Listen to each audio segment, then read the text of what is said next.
pagkakatiwalaan.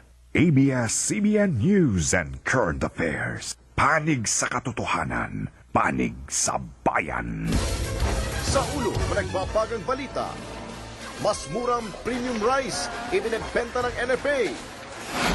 Fast food chains, magsisimula ng mag-serve ng kalahating kanin sa mga customer. Exclusive, Pesteng Rice Black Bag, sumalakay sa Aurora. Exclusive, dating Pangulong Cory Aquino, magandang tanggap ng katawan sa chemotherapy. Exclusive, 3 patay, 6 nawawala sa paglubog ng bangka sa Sarangani. Bata, iniligtas ang sarili sa sunog. 249 million peso jackpot sa Super Lotto, iisa ang panalo. At inisang bar top notcher, di pumasa sa UP Law Entrance Exam. Bagong pisang butiki, 2 ang ulo.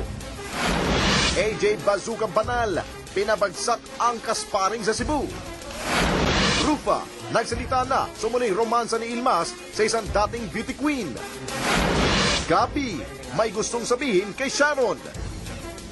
At Casey, namili na kina Sharon at Gabi sa unahing proyekto.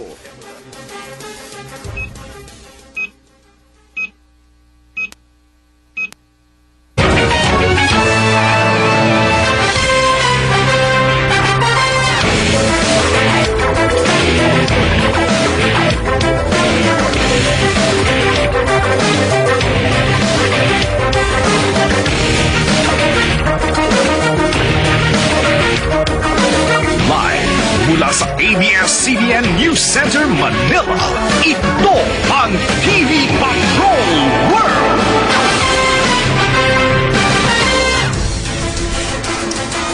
Magandang gabi, Pilipinas! Kami ang mga patrol ng Pilipino. Nagbabalita at naglilingkod sa inyo saan man sa mundo. Dahil sa pahayag ni Esperon na hindi tutulungan ng militar ang North Cotabato sakaling sumiklab ang kaguluhan doon, lalong uminit ang sagutan ni Esperon at North Cotabato Vice Governor Manny Piñol.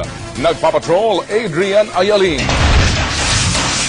Mula sa North Cotabato, kumalat ang text message na ito mula kay Vice Governor Manny Piñol. Sinabihan daw siya ng isang opisyal ng gobyerno na